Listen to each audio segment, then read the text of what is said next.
I'll get started. So the thesis is still a working title. The title is Global Citizenship and Everyday Life in University Residential Colleges. The thesis was guided by one key research question and two supporting questions. And the aim of the study was to provide an account of how the college experience and all the elements that go into making it what it is shape students' understandings of global citizenship. So it's a study that assumes that students are the experts of their own experiences, and it's from these experiences that new and hopefully interesting insights about what global citizenship actually looks and feels like can be found. My hope is that this research gets universities and educators and students to rethink the whole student experience. This presentation kind of follows the structure of my thesis. So firstly, I give a brief overview about what we already know about global citizenship, specifically in higher education, not in the schooling system. And then I mention a few things that are missing.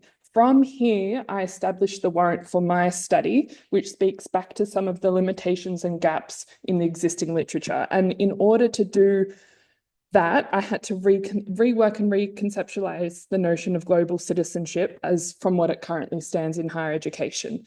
Then I give a brief outline of the study design and the institutional ethnographic methodology that I used and the methods. And then I give a really brief outline of the research sites. That's the University, College A and College B. And then from there, I jump into my findings. My thesis has 3 findings chapters. The first one is about how university and college staff and student participants describe what global citizenship means to them, and in particular, what it means to them in the context of higher education. So they're thinking about their experience and the purpose of college life and universities when they're describing global citizenship. My second findings chapter looks at how students' experiences of community in their colleges shape their feelings of belonging, and how these feelings of belonging or not belonging in turn shape how they understand who they are becoming, and how this configures in the way that they figure out their place in the world.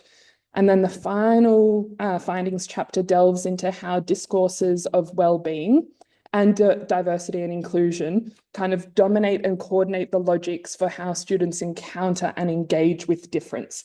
And difference in the college context is a lot broader than the way that it's usually understood in higher education, which is just kind of like cultural or intercultural differences.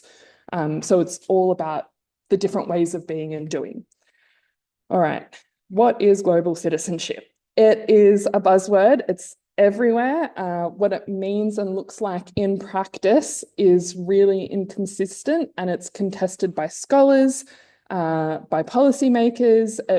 There's a lot of variations in the way that educators implement it in terms of curriculum and curricular experiences. So it was really hard to come up with one definition, but and this is a problem across the whole literature. To date, I found 8 publications that have published taxonomies, typologies, meta reviews, and they do this to try and make sense of the world, of the field, by categorizing it.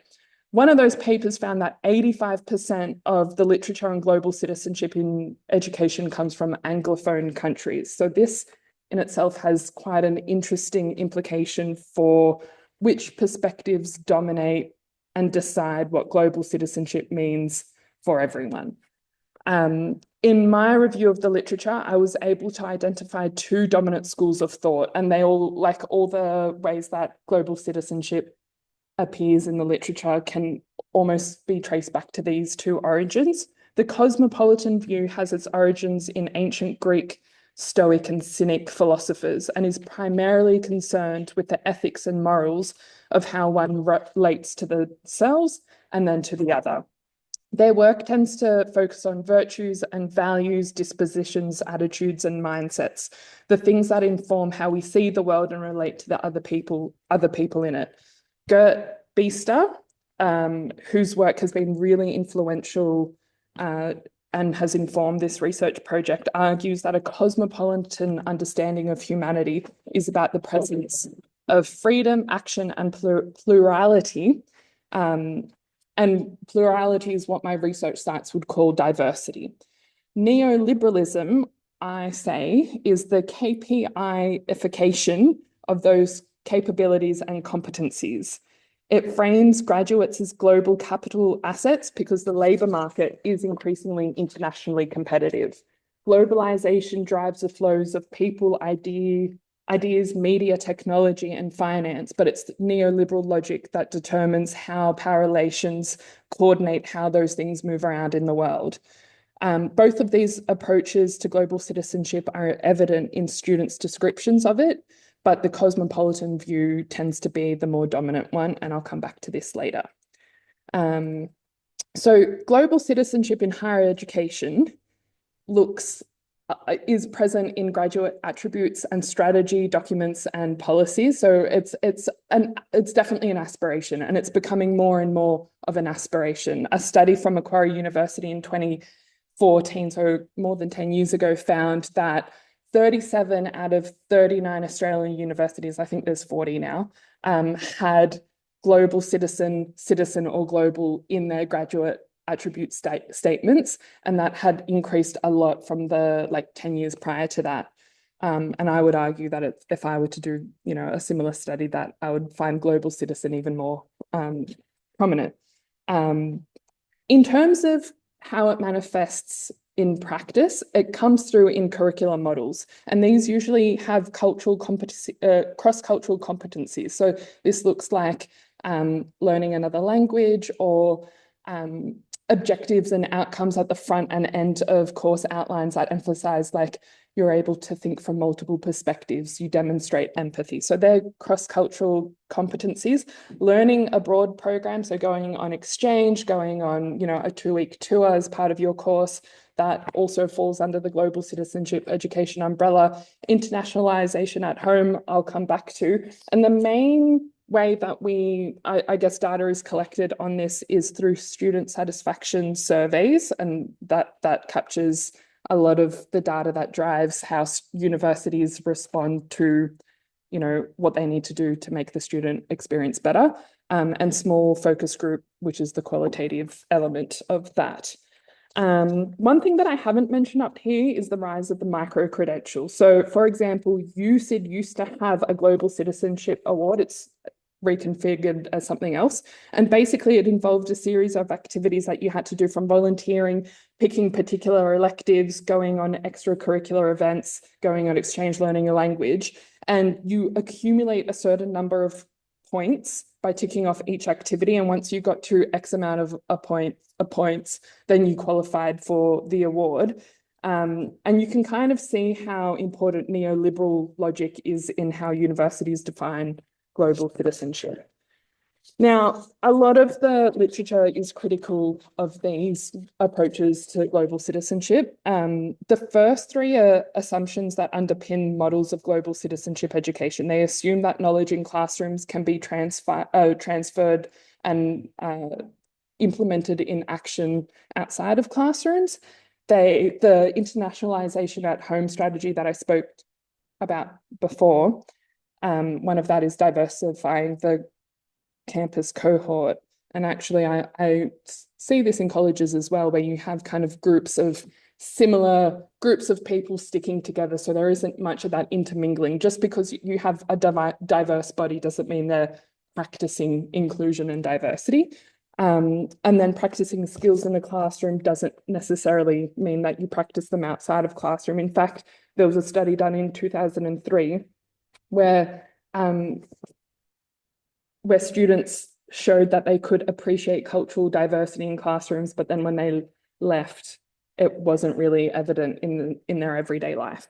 Another thing that I noticed in the literature was that there was a really big gap of student voice. And I mean that that student experiences were represented, they were documented and measured and evaluated, but other academics were also starting to notice that there weren't many studies where students were treated as experts of their own experiences, and that their experiences directed the course of an investigation as open-ended inquiry. And then I guess the last thing that I noticed was the lack of research on the role of the hidden curriculum. The hidden curriculum is a really important component of the holistic learning educational experience. It encompasses the implicit expectations, norms, institutional values, social practices, and traditions that signal to students that there are particular ways of being, doing, thinking, speaking, feeling that are desirable in a particular learning environment, and deviations from those norms come with consequences. Together, all these things played an important part in shaping the warrant, the justification for carrying out the study the way that I did. It also meant that I had to reconceptualize global citizenship. So to do this, I had to go beyond the discipline of education, and I looked at citizenship studies and even youth studies. And here I found perspectives that were better suited to investigating global citizenship, not as a curricular outcome to be attained after the successful completion of a curricular journey, but as a practice that's situated in particular education contexts. Global citizenship as practice in everyday college life has three dimensions. It's got an affective dimension, which is mostly about the politics of belonging. It's about feeling and not belonging. Its relational dimension tells us how one understands oneself is shaped, as Julie McLeod writes, a process of differentiation from others. And its spatial dimension is about how global trends and movements like cancel culture manifest in the university, college, and then the micro levels of peer-to-peer interactions. So I was really interested in a study that paid attention to these dimensions in citizenship as practice. I'll quickly go to my study design.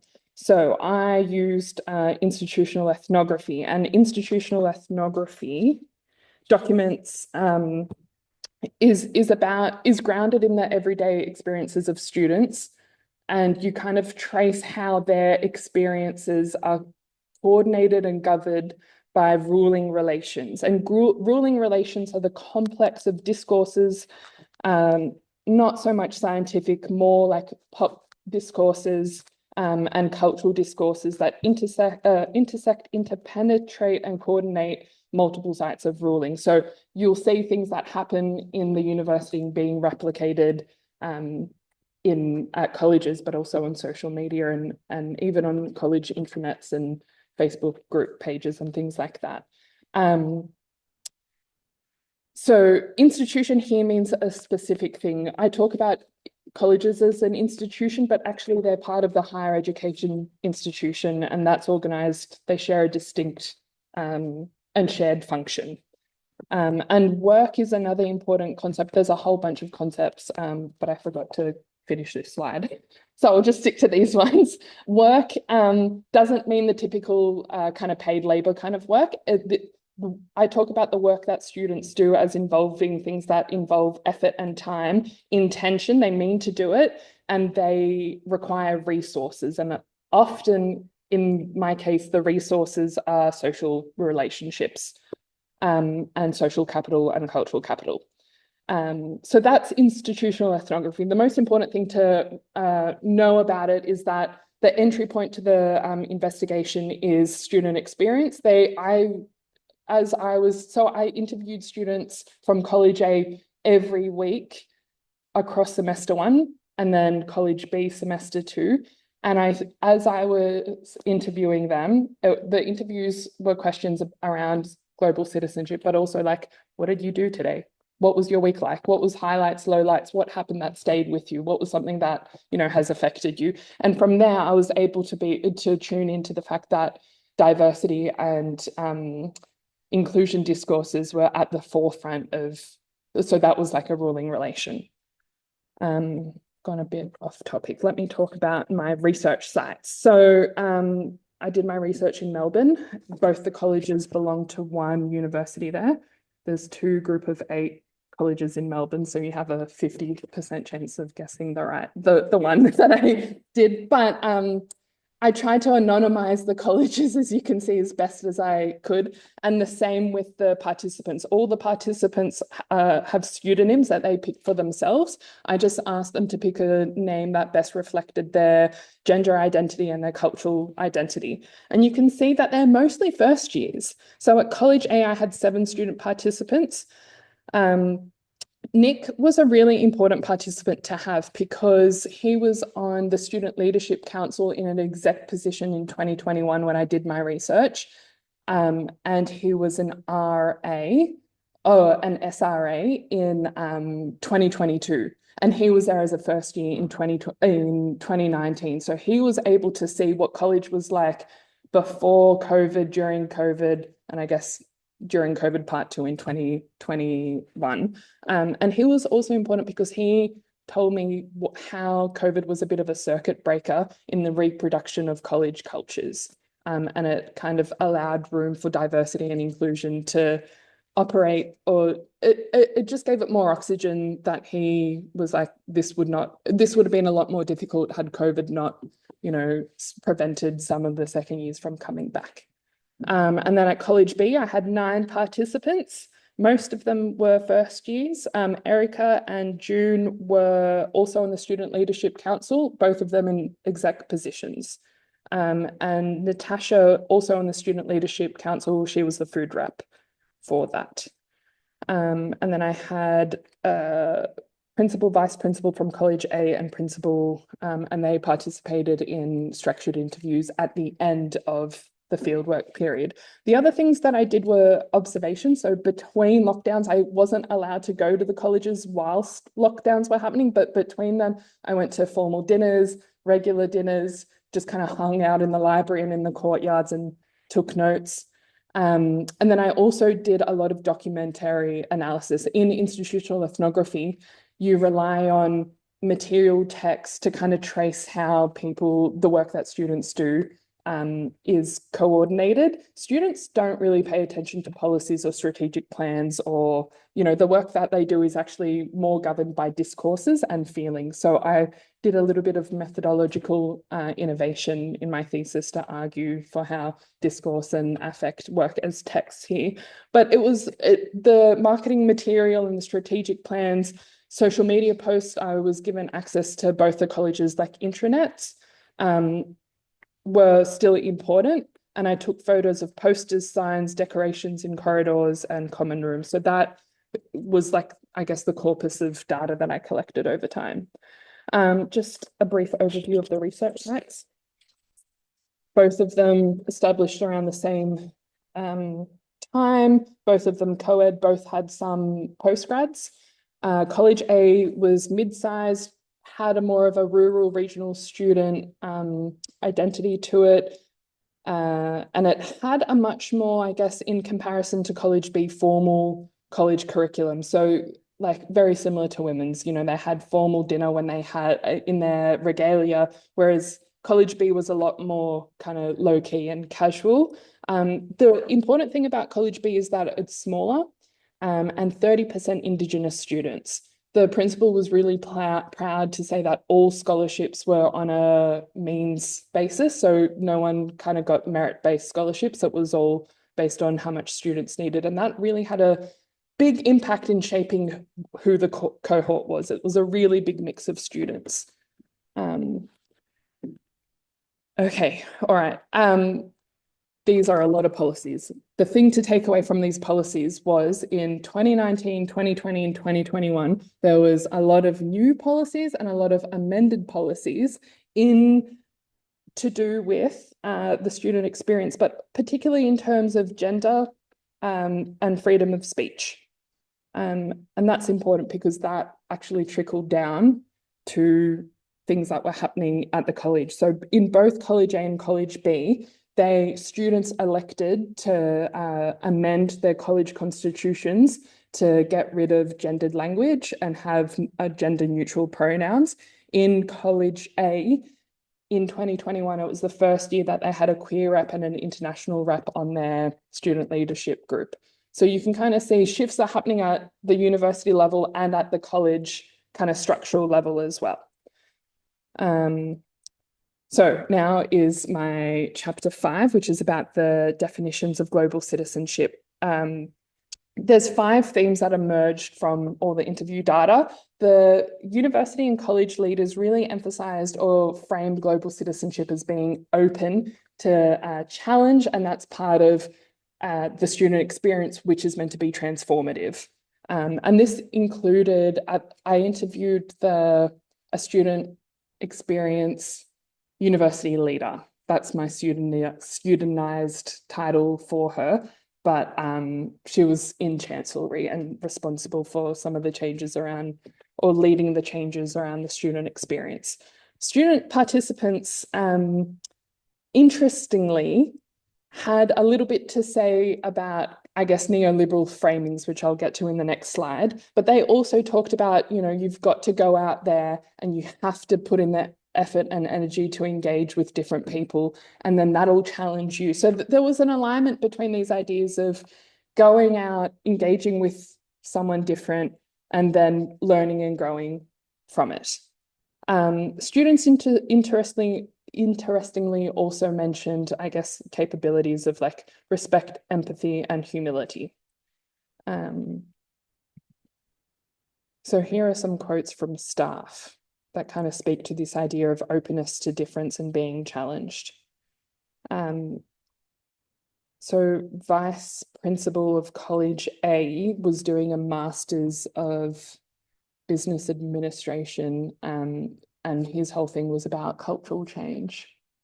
So he was thinking, like he was in a period where he's rethinking what diversity and inclusion and the student experience means for his work. So I like how he says, what sort of structures can we build in place to really help people think more broadly and in more complex and sophisticated ways to open themselves to be vulnerable and to be challenged and to be changed ultimately. So that idea of transformation. The student experience leader, it's always in this bigger context and university studies, and being embedded in the community and having debates that make you think, and it's challenging and they're not always easy. They might be uncomfortable, but they're provocative. And this is all about transforming into where you want to go next. And lastly, principal of College B says, so my hope is that the students will know what it's like to live in a community of people that are different to them in many different ways. So understand what it is to communicate respectfully across those differences to enable them to reflect on their own experiences and their values. Both students and staff spoke about the importance of reflection, and not just reflection, but reflexivity. So you're like questioning yourself. Before I mentioned that some students had some neoliberal perspectives. So in the first one, Irene, her dad is an international businessman, and I think her experiences with her dad being away from work, and coming back with treats, she talks about like the little different treats from cultures, have shaped this really big quote, I'm sorry. But the thing to take away from there is that she's framing it as global citizens are business people. They go out into the world with a purpose and a reason. She doesn't talk about money or, financial capital, or class, which I think is a finding in itself, because a big criticism of these learning abroad programs is it excludes students who can't afford learning abroad from ever hoping to be global citizens. So that's Irene, she's from College A. And then June from College B tells me that, in my field, when you go for internship interviews, it's really good to say that you did learning abroad or you went on exchange, because it shows that you can go out of your comfort zone. So again, you see that there's that neoliberal framing of where, these international experiences are a form of capital that make you a global citizen. It's interesting that she talks about cultural understanding and being culturally aware of sensitive. That kind of language is really present, and I guess in colleges even now. And then the more cosmopolitan, the openness to being challenged views. I've got an excerpt here from James. So he talks about, he's from College B, being open to change and having your views being challenged, understanding the difference between, I guess, your views as a result of how you were raised and your social situation, and that doesn't apply to everyone in the world. I like what he says at the end, like, just because you were raised to have these values doesn't mean they're correct in every situation. And then Cruz pretty much echoes the same thing, but he emphasizes that difference is beautiful and it should be appreciated, not just tolerated. I am aware that I've really gone over time, so I'm going to skip through these. and talk about community and belonging. So I've got a quote there from Appiah that kind of captures this idea of the importance of community in shaping students' understandings of global citizenship. In College A, the culture was more around community spirit. So there was a really big trust and I guess affection for the principal.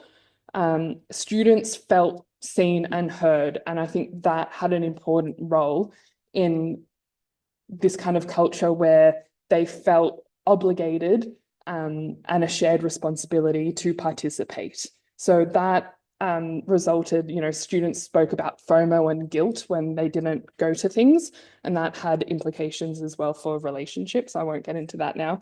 And there's something for everyone. So they're really big on catering, everyone feels like they belong because there's something for them, for everyone. College B, there was a bit of disconnection from leadership. Students spoke about belonging as a room to coexist in one own. So at College B, belonging was about the freedom to express and to do, what you wanted to do without feeling judged or like obligated to do something for others or for the community. So very big kind of cultural differences. But interestingly, when you look at their marketing material, the language and the message is very much the same. Talk a little bit about College A. So College A has a college motto that the students used in their everyday language. I've translated it as community spirit to kind of protect the identity of the college. And they also had this catchphrase where they would say, get around it. Come to basketball, get around it. And you can see Nikki talks about that, college is about being involved, being an active member of the community, contributing, that kind of thing. And whereas Natasha in this one very interestingly says, if there are people who don't get involved in anything, I don't think that necessarily makes them a bad resident or not good residents. I don't think anyone's morally obligated to get involved or to care about anyone else that they're living with. It's kind of random that we're all just here together. So there wasn't that kind of logic, and that messaging was very, very different. I'm going to skip through that. And then my last chapter is the one that excites me the most because I see it like relevant more than ever. And so here I talk about diversity and inclusion as a discourse that acts as a ruling relation. I spoke a little bit earlier about how it governs and coordinates decisions about how events are held at colleges, what events are even allowed, not just how they're held. And it feeds into the hidden curriculum that tells students what is and what isn't okay. College B even had an event called Is It Okay to Say? And College B did a lot of work around queering the college curriculum. And when I talk about that, I mean like the social events. They had a lot of events for Wear It Purple Day. The queerette was doing a lot of work in that college. So at College B, it was mostly around gender diversity. College A was mostly around cultural and race issues. The thesis chapter kind of categorizes encounters with difference in under three themes: rules of engagement, civil discourse, and separating the idea from the individual. And I will just very quickly talk about these, I guess, excerpts or these vignettes or these stories. So at College A, during Welcome Week, they had this event for the freshers where it was a fashion parade kind of competition. And it was named after a popular drag queen TV show. Blake and his friend entered the wedding category. So they dressed up as a bride and a groom, both straight, white, cisgendered guys. The next day, the president apologizes at formal dinner. The student club or the student leadership council president, so like the senior student, goes up at formal dinner and says, I'm really sorry to anyone that was offended by the cross-dressing. Blake talks about how humiliated he was because everyone knew, like he says, everyone turned and looked at me and I just felt like I didn't understand why that was wrong. I only want to belong. And I thought, the skit would be funny and, would get me some kind of social capital. But exact opposite happens. And in doing this, the student club president kind of casts him as morally deviant and, like that kind of behavior doesn't belong, without any opportunity for Blake to kind of speak back to that. And I asked him, like, would you go up to her and say, hey, what you did made me feel this way. Can you maybe reconsider talking to me first before you go ahead and address it like that? And he said no. So this was a really common theme in all of these kinds of encounters with difference. When they went wrong, students would usually disengage, self-censor, or withdraw. And we kind of see that happening in cancel culture as well. I'll move on to the next one, civil discourse. So in this excerpt, Kathy talks about her history tutorial where they're discussing the Declaration of the Rights of Women. And she says that she said just flippantly, so maybe like this was one of the first founding feminists. And then someone quickly butted in and said, in the Western world. And I was like, yeah, sure. And then she explains a little bit about, the affective impact that it had on her. She had to be annoyed by it. I felt like what she says, I feel like what I said was still legitimate, and it was something safe to say, applauding women. And then suddenly, like out of, it's about race. And she said, she's described it as you get this push up and you're like, did I say something wrong? So she's questioning herself. And then you analyze it for a long time. And she's like, I don't think I did, but it still feels weird. I ask her, would you have responded differently in hindsight? And then she just goes, no, because there's no point. It'll just end badly. She says, you're arguing against the side you can't agree with, which I think is a really important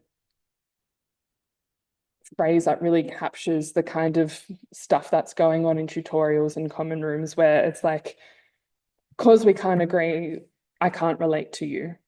We can't coexist. And then she kind of blames or attributes that to the university culture. And then I said, like, okay, what if switching off was not an option? What if you had to respond? And she says, it's hard because I technically agree with them. Like, I agree that we have this Eurocentric view, but she doesn't want to have to address all the elements all the time. She talks about being called out. Again, that's the language of cancel culture. And then she just says, and if you don't agree and how all these ideas are connected, then you're not on our side. So we see the polarization kind of manifesting in classrooms. In the final excerpt where I talk about separating the idea from the individual, I share an anecdote with all the participants from a book by Tara Westover, where she writes in her memoir about this encounter that she had in Cambridge. So Tara's upbringing was very exclusive in the sense that she was not participant in society. She was Mormon, rural Utah. Her father didn't trust the government. She didn't have a birth certificate. She didn't go to school. He didn't trust education, and no healthcare. Like when someone got sick, her mum used essential oils. So she somehow, at the age of 17, makes it to high school, and then she somehow gets to Cambridge. She's sitting in a common room in one of the colleges in Cambridge, and she's talking, she's sharing her opinions, and she has someone say to her, you seem like a good person, but I don't understand how you can have such homophobic, hateful beliefs. And then she talks about how grateful she was that this guy approached her with curiosity rather than disengaging, self-censoring, or, kind of othering or shutting her down, and how this actually allowed her to change her beliefs. There was a transformation because of this way that they related to each other. I share this with my participants and I say, what do you think? And Lily basically says, look, I'm happy that happened for her, but if it was me and I felt harmed by it, I just wouldn't bother. It's too much. That's basically what she said in these very long excerpts. She says, I don't really want to associate with someone like that. That has made me feel, she says hurt. And then as she's talking later, she says harmed. And this is where I talk about how well-being discourse and this idea of concept creep is kind of shaping or infiltrating or coordinating the ways students understand their feelings. So something like a hurt feeling is something that is now like traumatic or harmful, and you need to go in self-protection mode. And that's kind of like, it's really interesting because Lily in other interviews talks about her friendship and her conversations with a postgrad and honours student. That honours student is being supervised by Professor Nick Haslam, who is like the authority on concept creep. So you can kind of see how in college life, their experiences are shaped from university, and you have this academic that is capturing or giving us an explanation of how the world is being shaped by different things going on in it.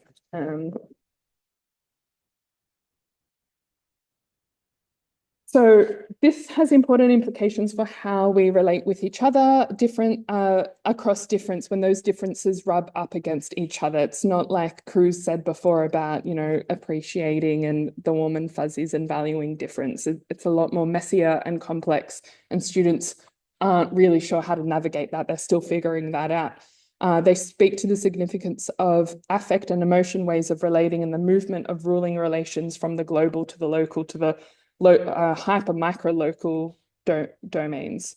Didn't get to that slide. And my concluding remarks are just summarizing that this thesis argues for a reconceptualization of global citizenship that takes notice of how students make sense of who they are and their place in the world through the affective, relational, spatial practices. It captured a moment in time where what it meant to be a global citizen was being reconfigured in a city that was the most locked down city in the world, and in a university landscape that was trying to figure out what diversity and inclusion actually looks like in everyday life, not just in strategic statements and policy guidelines. Thank you.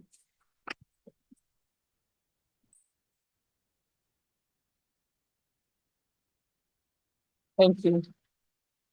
Questions?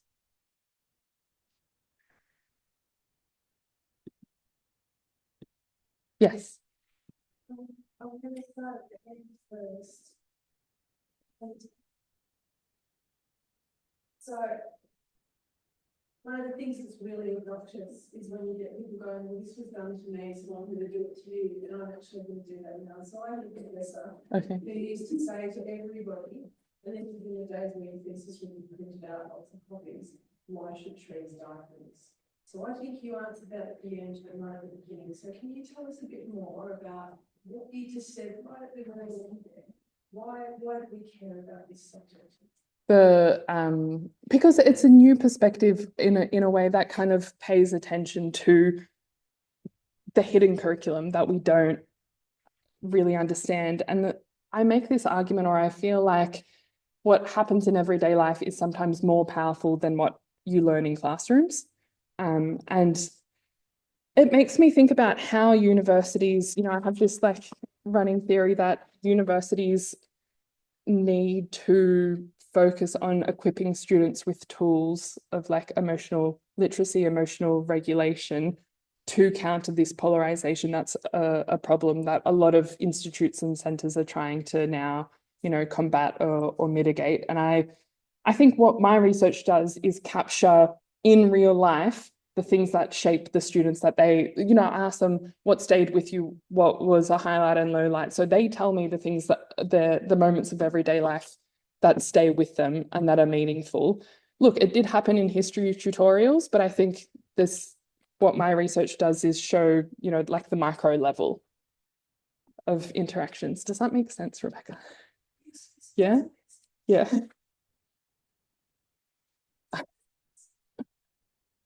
I'm still working on my conclusion chapter, so you can see the contributions are still kind of being distilled, worked out.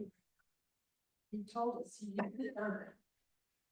So it's I should have begun by saying congratulations, Maria, for all of the work that is there. It's extraordinary. You've done so much work and you should be very proud of it. I just did the classic academic.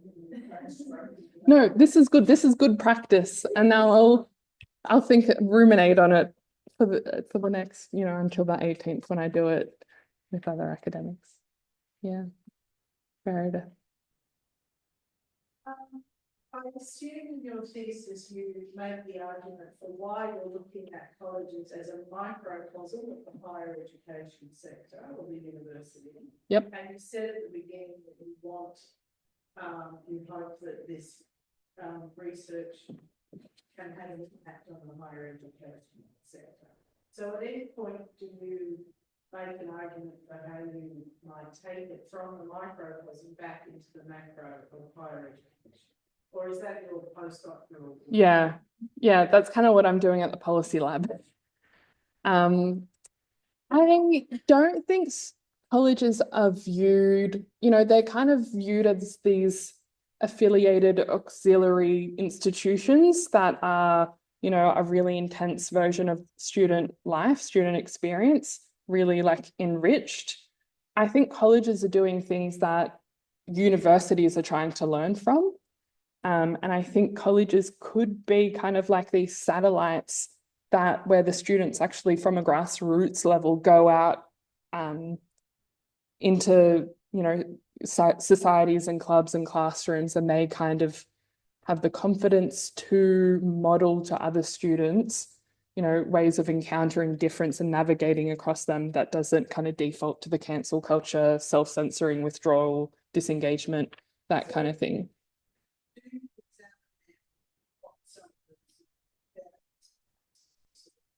Positives of the discourse that happens within colleges, which is, as you argue, happening not necessarily within the curricula, but in the social interactions as well. About how that may be reflecting what's lacking in the student experience in the university. What I really hope is that the big dogs that are in Chancellery read this and are like, okay, we need to stop relying on student satisfaction surveys to kind of motivate us into doing something about the student experience. What I want them to do is actually put in the time, energy, resources, the money. It's expensive doing focus groups and that kind of thing, but I think an institutional ethnography approach rather than like a top-down approach will give them data so they can actually calibrate their strategies and policies to have the intended effects, because they focus on they think about the intended formal curriculum and they don't really think about the unintended effects of, these discourses and policies that are having, and actually how difficult and messy and confusing and uncertain it is for the students. So would you that's part of the answer to the contribution. Okay. I would put it on the slide pretty early. Okay. So that you're saying to people, this is why this matters before I tell you what the okay. So, okay, here it is. I'm doing this. It's focused on these communities, and here's what the benefit is. Here's the contribution to knowledge, because it's a massive contribution. You sound a lot like my supervisors yesterday in my meeting, Rebecca, when they just annihilated my introduction chapter. You're right, yeah. It's pretty standard, right? Because yeah. It's a big project, so it takes you all this time to lay it out. And you're processing as you go. So it isn't until the end that you know what you're doing. But you do clearly know what you're doing. You just answered our questions really easily. Yeah. So in terms of, it's much easier to do it with the slideshow to reorganize some information than it is to do it with the thesis. You can do a few more tricks on the paper. But in this form, it's much easier to. Thank you. Thanks. Yeah. Got my work cut out for me this weekend. Noha.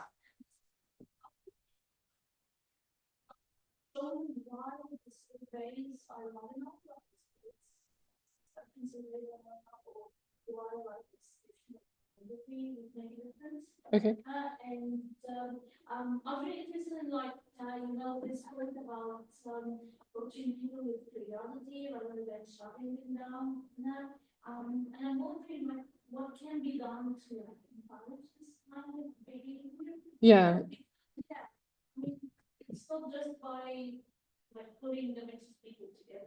It's funny when I ask the students, I ask them what's global citizenship, they all say, I don't know. Then I said, who's the most internationally minded person at college? Oh, why are they the most internationally minded? That's when they kind of talk about, this being open to being challenged. They know it kind of conceptually, ideologically, and then when they have to put it in practice, I don't know if that they're not if the affect, the emotion is too overwhelming.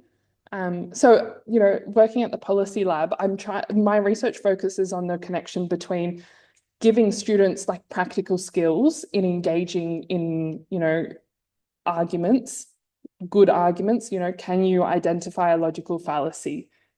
Have you, things that we can learn from debating, but then also I think we need to rewrite the narrative that university is a place where you are meant to be challenged, and being challenged just naturally means being uncomfortable. And you have to kind of sit with and embrace and tolerate that discomfort, because that's where the growth and the development that you're talking about as a global citizen comes from. So I think for me, it's like, I think it can be done in a curricular level as well, but I think, colleges have a lot more agency over the stories that they tell, as we saw at the culture of college A and college B, like one that is community spirit and ones that is all about kind of me being free to be an individual. Does that answer your question? Yeah. That's more like a postdoc, maybe. Lexi. Yeah, definitely. Lexi. Thank you.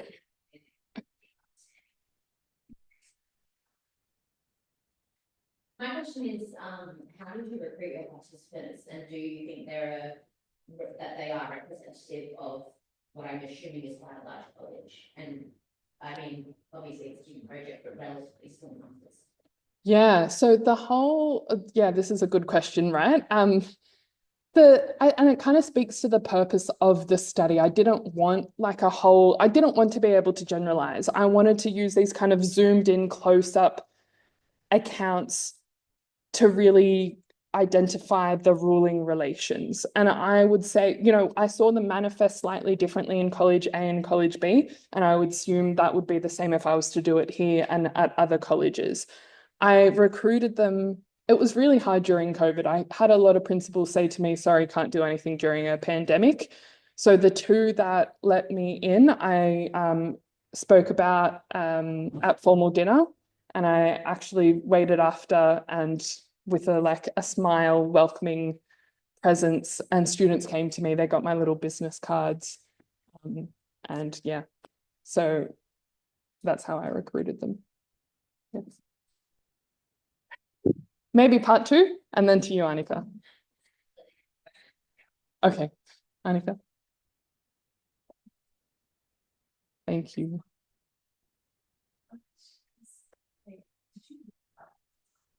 No. One of the things you were living at a college. Yeah. Yeah. So this is wonder about the impact of rural bias, having lived in colleges and that experience shaping your perceptions of what you see in other colleges and the observations. Yes. You're making. Yeah. So it's something like this, like from science perspective, we want to minimize bias as much as possible, and I'm not sure how that sort of plays into. So in social sciences, we embrace biases. Yeah. So I write in kind of like the introduction of the story of going to Melbourne Uni, living it was called Medley at the time, it's called Willem now, because I wanted, convenience, but I also wanted a community in a city that I didn't know anyone. 3 months into the thesis, I had a crisis where I thought what I wanted to study had already been done.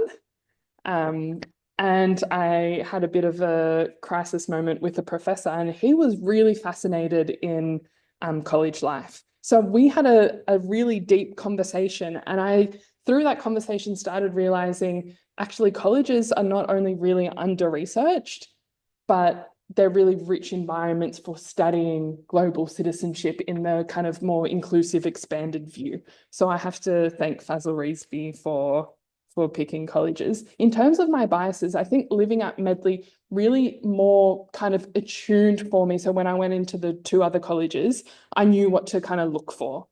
And Dorothy Smith, who came up with institutional ethnography, talks about institutional capture, and that's kind of like when you are captured by, you know, the language of the institution, that you can't actually see what's going on from a more like a external perspective.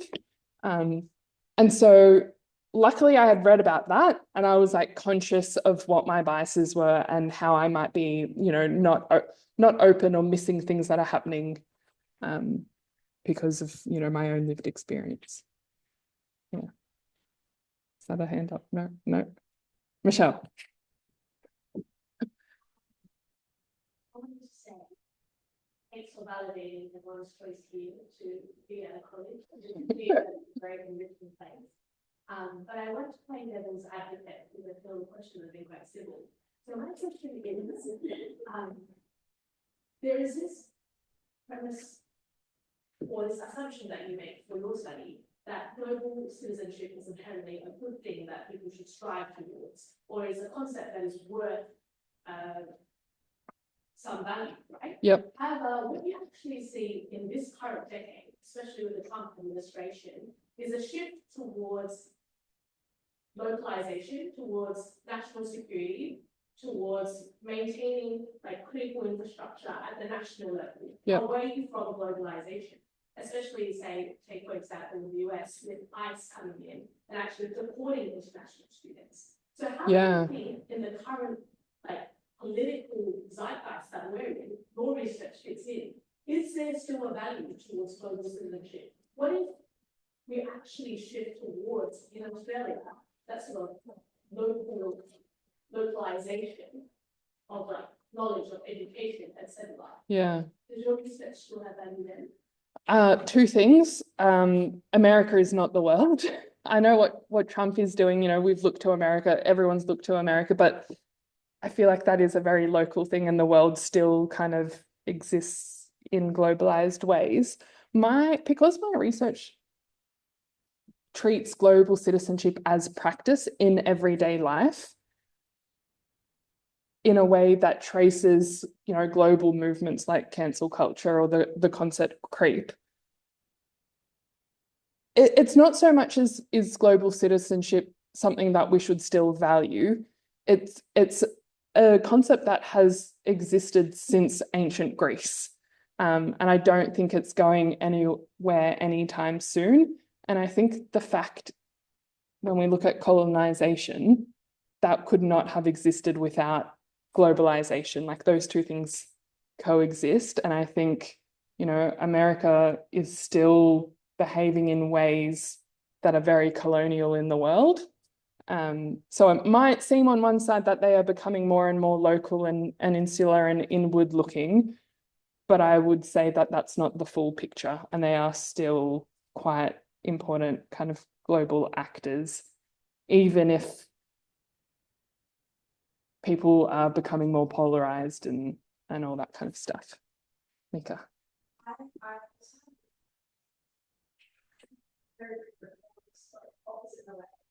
Some people would say that yes, there's so much globalization around the world, young people more than ever are being influenced by perspectives that aren't local perspectives on things like social media. Especially when we discuss some, discourse around cancel culture. Some people would argue that essentially, like, if most of that's coming from outside of the community, from their cell phones or from their laptops. I guess what would you sort of say about to the argument that like your local influences, like in university or college, are becoming less relevant in comparison to things like the discourse of media? What would you think about? I would say that the local experience are shaped by extra local discourses. And a big criticism of globalization is this homogenizing effect, and we can go into the power relations that go into this homogenizing effect. The other side of that is a fracturing effect. So if you don't get subsumed in the what's it called, the McDonald'ification of the world, then you're kind of irrelevant. Just, I don't know if that answers your question. Yeah. Any other questions, Meredith?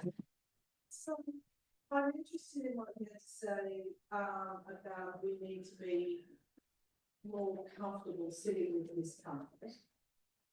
And somehow linking that to, global citizenship, I think sometimes people's perception of it can easily fall into sort of dichotomies of progressive versus regressive or left versus right. Yeah. And, that ability to sit with discomfort, I think, is possibly a trait that, both sides of the argument will learn to adopt, perhaps. Absolutely. The participants of this study, there was this dissonance where they're like, I am left wing, but the left wing the left wing culture politics is making me question whether left wing is as good as I thought it would be as like, a way of relating to each other and seeing the world. Yeah. I agree with you. I think like if we were to politicize it, it is something that both sides. One participant identified himself to me as like the university's worst nightmare because he was a straight cisgendered white right-wing student, and he had a lot to say about how the left wing kind of have these very idealistic or like, they laud the values of inclusion, but he doesn't experience inclusion because he's not left wing. So it's complex, it's complicated. Discourse,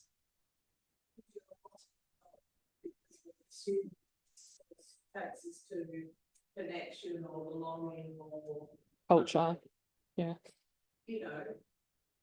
Then being able to disagree well within discourse is one of the hardest things, and in many ways we are backing away from. Yeah, I agree. I like that question. I'm going to be thinking about that. Cool. Lexi. I was hoping to sit down. No, go ahead.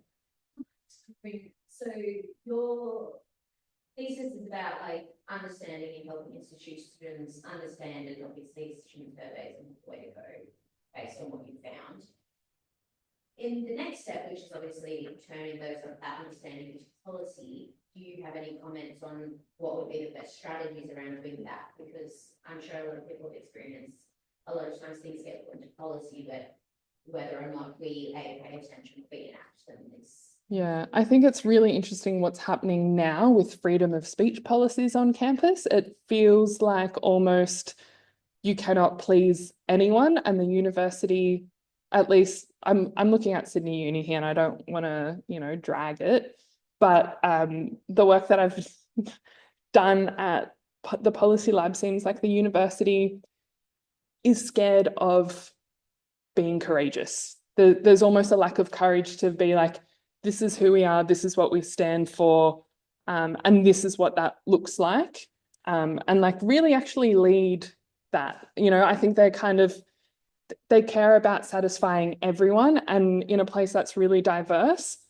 I think about the dining hall food. No one is completely going to be satisfied with what's on offer for dessert, but everyone goes there for the same purpose, and that purpose is to be fed. I don't know if that's the right metaphor. One thing that I will say is that student satisfaction surveys aren't horrendous. I'm not saying we should not do them. What I'm saying is they shouldn't be the only way that we think about, or inform strategies about student experience. I think they are important. Maya. Quick question. Talking about like understanding you've got your results on like the policy, how different is that like from Sydney to Melbourne, even just in Sydney from like different. Are we talking about like at a university level or college level? One thing that I learned doing this research is that each institution has its identity and its traditions, and that kind of gives value to the, you know, the culture of the place. So it's kind of like you want Melbourne Uni or Monash Uni, they're the two group of 8 unis, or Sydney Uni, you know, any of the group of 8 unis, or even like non-group of 8 unis to still have their distinct identities and their cultures. But I think at the end of the day, they have a shared purpose. And that's, you know, education, research, common good. I make a little bit of an argument about how the purpose of universities as common good is kind of subsumed or affected by neoliberalism, and that has implications for global citizenship or how they imagine global citizenship. So your question is, how do what I've found, can that inform different unis? I think the best I can kind of hope for is that they reconsider their approaches to how they curate or manufacture their student experience. And what that means for them is different.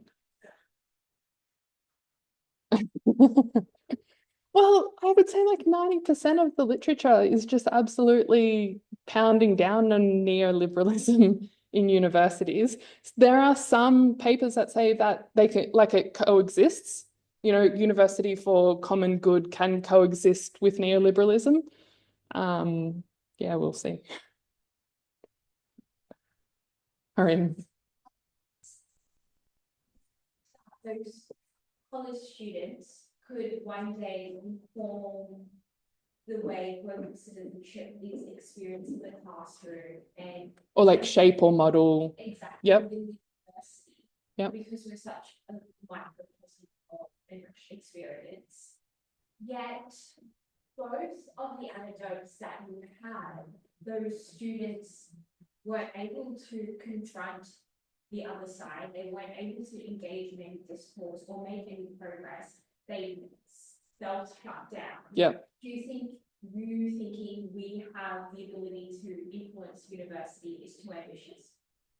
No, I think it's good to be ambitious, but it speaks to the limitations from, you know, those curricula, this whole idea of like you exhibiting it or practicing it in one context, college, and then doing it. I don't think it was practiced in colleges as well. Those were just, you know, selected vignettes. I have a whole tome of them, of that happening in colleges as well. College A had their formal dinners where they were kind of manufacturing these kinds of disagreements or these debates.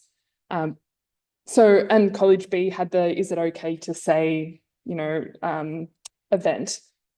I think it just kind of has to be explicit, and it has to be part of, I guess, the narratives and the discourses that go to colleges, so then it can transfer. Because we see cancel culture transferring from, you know, online worlds into real worlds. Why can't it can go that way as well? You know, it worked for Tara Westover in Cambridge. But do you think that is a catalyst leaving church and then someone having the kindness to approach her, whereas in these instances, we didn't have someone offering a kind hand and offering the ability to. Yeah. So maybe it's about, you know, amplifying those voices and then kind of supporting other voices to be able to sit with that discomfort.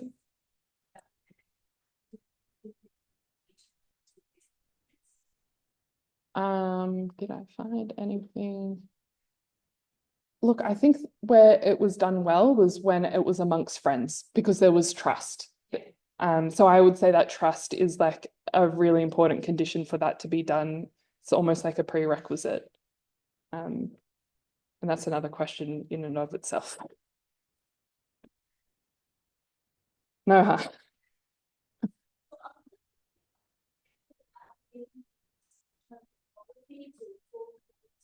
How can this be applied, like, when, like developing a policy in college, for example? So you work in the policy lab and this is for uni, right? But how does it work with the, like, policies of colleges? So your question is, how can institutional ethnographic research be used to inform policies at a university level, at a college level? I think it's a lot easier to do at a college level than at a university level. Mostly because colleges can write their own policies to an extent. I know there's like oversight from other governing bodies, but as we saw with college, so College B was considered a department of the university, and what was possible, especially during COVID, in terms of, responding to restrictions, was decided by the university, not by the college. And that meant students were wearing masks. They weren't allowed to do communal eating and things like that. College A allowed all that. That was a difficult decision for the principal to do, but she was like tossing up between COVID infection versus social and mental well-being. I've kind of digressed from your question. What value does institutional ethnography bring? It's a bottom-up perspective, not a top-down perspective. And it's kind of like a systematic way to document or to capture, to analyze the things that are affecting students' experiences of everyday life. And then that can then kind of inform policy at a college level. Yeah, no, my question is like just imagine this is a college and you want to like apply institutional ethnography to inform our policy. How would we do that? Well, you'd have to decide. You probably need a researcher or hope that there's another PhD student, but you also need a problematic. So my problematic was about global citizenship. Other people have studied different things. Yeah. Thank you.